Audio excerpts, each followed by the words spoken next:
Hello friends, আজকে বানাবো ঘরোয়া স্টাইলে স্পেশাল আলু মটন কষা। আলু মটনের এই পারফেক্ট রেসিপিটা একবার খেলেই বারবার খেতে মন চাইবে। চলুন ফির শুরু করা যাক। সবার প্রথমে আমি নিয়ে নিয়েছি মটন আর আলু। মটনগুলো আমি ভালোভাবে ছোট ছোট করে কেটে ধুয়ে নিয়েছি, পরিষ্কার করে ধুয়ে নিয়েছি। এরপর নিয়ে নিয়েছি আলু।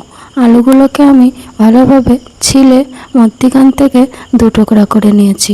এরপরে নিয়ে নিয়েছি একটা তাওয়াটা আমি গ্যাস অন করে এর মধ্যে দিয়ে দিব সামান্য পরিমাণে সরিষার তেল। সরিষার তেলটাকে ভালোভাবে গরম করে নেব। দেখুন তাওয়ার তেলটা আমার গরম হয়ে গেছে। এর মধ্যে আমি আলুগুলোকে একটা একটা করে তাওয়ার মধ্যে দিয়ে দিব। সব আলুগুলো তাওয়ার মধ্যে আমার দেওয়া হয়ে গেছে। এরপর দিয়ে দিব আধা চামচ হলদি গুঁড়া আর দিয়ে দিব আধা চামচ লবণের গুঁড়া।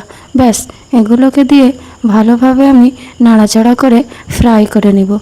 খুব সুন্দরভাবে নেড়ে চেড়ে এগুলো যতক্ষণ না গোল্ডেন হচ্ছে ততক্ষণ পর্যন্ত তেলের মধ্যে ফ্রাই করতে থাকবো। দেখুন আমাদের আলুগুলো ভাজা হয়ে গেছে। এবার দিয়ে দিব একটা কুকারের মধ্যে পরিমাণ মতো সরিষার তেল। সরিষার তেলটাকে ভালোভাবে গরম করে নেওয়া পর্যন্ত অপেক্ষা করব। দেখুন আমাদের তেলটা একটু গরম হয়ে গেছে। এর মধ্যে দিয়ে দেব দুইটা এলাচ, কিছু খাড়া মশলা দিয়ে দেব। প্রথমে দিয়ে দিয়েছি দুইটা এলাচ, দিয়ে দিয়েছি 3-4টা কালো মরিচ আর দিয়ে দিব ডালচিনি আর লং। ব্যাস, এটাকে একটু সামান্য গরম করে নেব।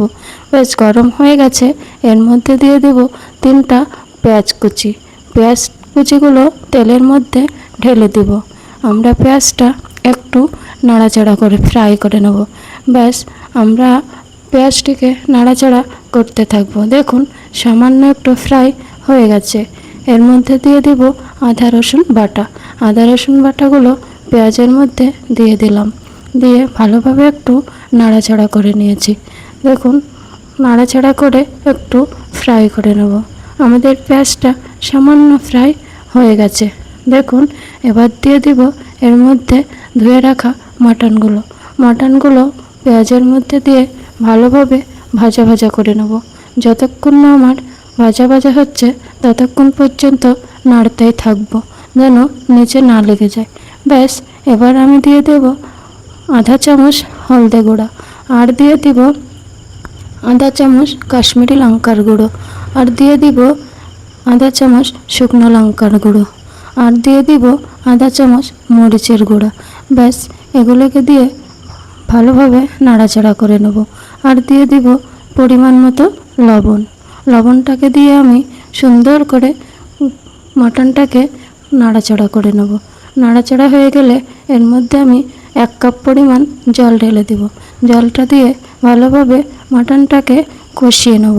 সুন্দর করে কষানোর জন্য আমি প্রথমে প্রেসার কুকারের ঢাকনাটা একটু বন্ধ করে দিলাম। 2 থেকে 3 মিনিট বন্ধ করে রাখবো। দেখুন আমাদের মটনটা প্রায় গ্রেভি হয়ে এসেছে। ভালোভাবে নাড়াচাড়া করতে থাকবো।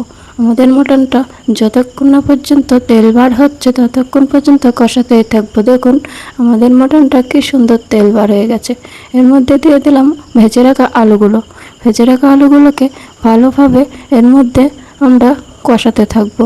সুন্দরভাবে কষানো যতক্ষণ না আমাদের মটন থেকে ভালোভাবে মশলাগুলো গ্রেভি হয়ে আসছে ততক্ষণ পর্যন্ত আমরা কষাতেই থাকবো। দেখুন ভালোভাবে ভেজমে আমরা নাড়াচাড়া করতে থাকবো যতক্ষণ পর্যন্ত আমাদের মটনগুলো একদম ভাজা ভাজা হয়ে আসছে ততক্ষণ পর্যন্ত নাড়াচাড়া করতে থাকবো। ব্যাস, আমাদের মটনটা প্রায় কষানো হয়ে গেছে। এবার দিয়ে দেবো এর মধ্যে 1 গ্লাস পরিমাণ জলটা দিয়ে আমি এর মধ্যে অ্যাড করে দেব আধা চামচ গরম মশলার গুঁড়ো আর দিয়ে দেব আধা চামচ মিট মশলার গুঁড়ো। এগুলোকে দিয়ে একটু ভালোভাবে নাড়াচাড়া করে নেব। একটু নাড়াচাড়া করে প্রেসার কুকারের ঢাকনাটা আমি বন্ধ করে 2 থেকে 3টা ছিটি নিয়ে নেব। 2 থেকে 3টা ছিটিতেই আমাদের মটনগুলো হয়ে গেছে। দেখুন এত সুন্দর খেতে এই মটন আর আলু রেসিপিটা আপনারা বাড়িতে একবার হলেও ট্রাই করবেন। এত সুন্দর গ্রেভি আর এত সুন্দর খেতে আপনারা জরুর ট্রাই করবেন। রেসিপিটা ভালো লাগবে লাইক কমেন্ট আর শেয়ার করবেন। ধন্যবাদ।